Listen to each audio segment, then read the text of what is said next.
You know, when we look at a billionaire icon, we see the success, right? The fame, the giant company. But what if the real story, the one that actually matters, isn't about success at all? What if it's a story of failure? Today, we're going to pull back the curtain on the incredible journey of Jack Ma, a man who built his empire on a literal mountain of rejection.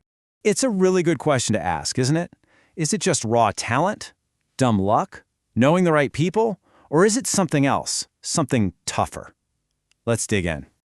So this is the Jack Ma everyone thinks they know, the co-founder of Alibaba, a global giant.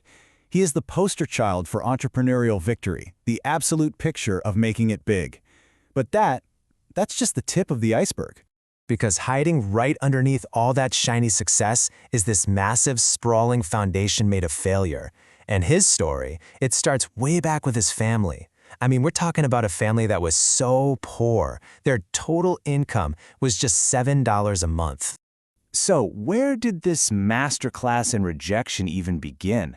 Well, long before he ever dreamed of starting a business, it all started right there in the classroom.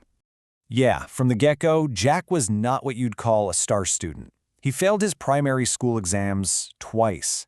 Then he moved on and failed his middle school exams 3 times. Look, this wasn't just a bump in the road. This was a pattern. He was constantly being told he just wasn't good enough. After somehow scraping through his early school years, he came up against his next giant wall, the university entrance exam. This was supposed to be his big chance to finally prove everyone wrong. And the result? Honestly, it's just staggering.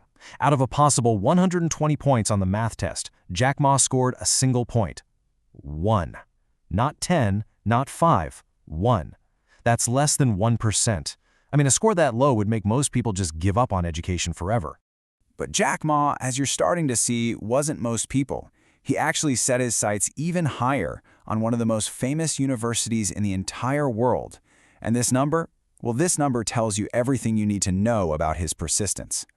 10 times. He applied to Harvard University 10 times, and 10 times they sent back a letter that said no. Can you even imagine that? Applying, getting that rejection, and then deciding to do it 9 more times?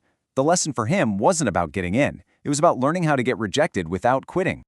Okay, so after all that, he finally does graduate from a local university and becomes an English teacher. You'd think, okay, the struggle is over, things are finally looking up for him. Right? Yeah, wrong.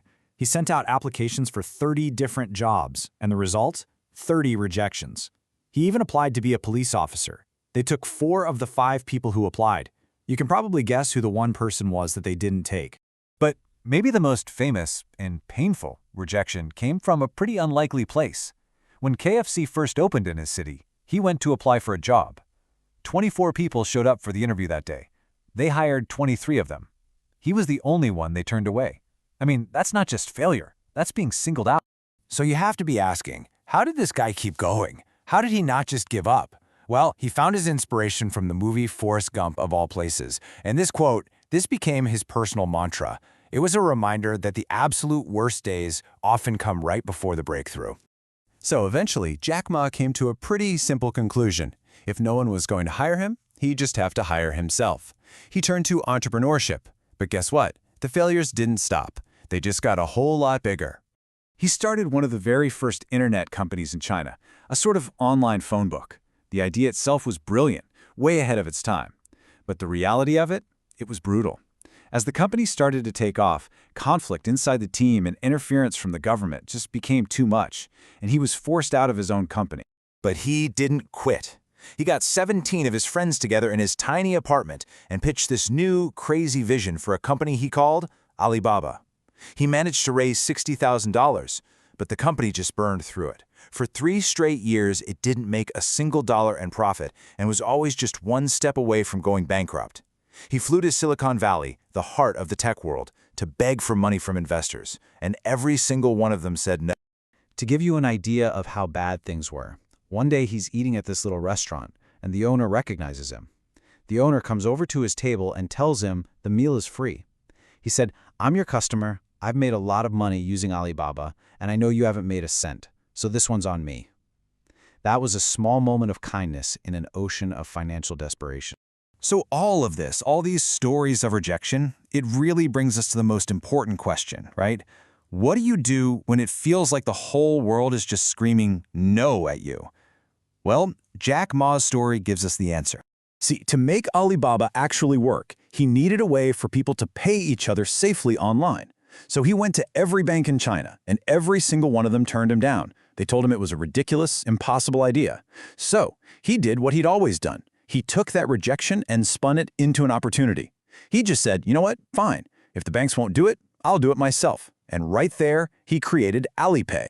At the time, people literally thought he was crazy. They said this was the stupidest idea yet, that it would never, ever work. Well, today, Alipay has over 1 billion users. That crazy idea, the one born from a solid wall of no's, it didn't just solve a little problem for Alibaba.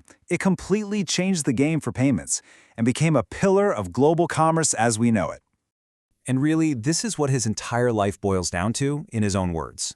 His story isn't about trying to avoid failure. It's about realizing that giving up is the only thing that's truly a failure. Everything else, it's just a part of the process.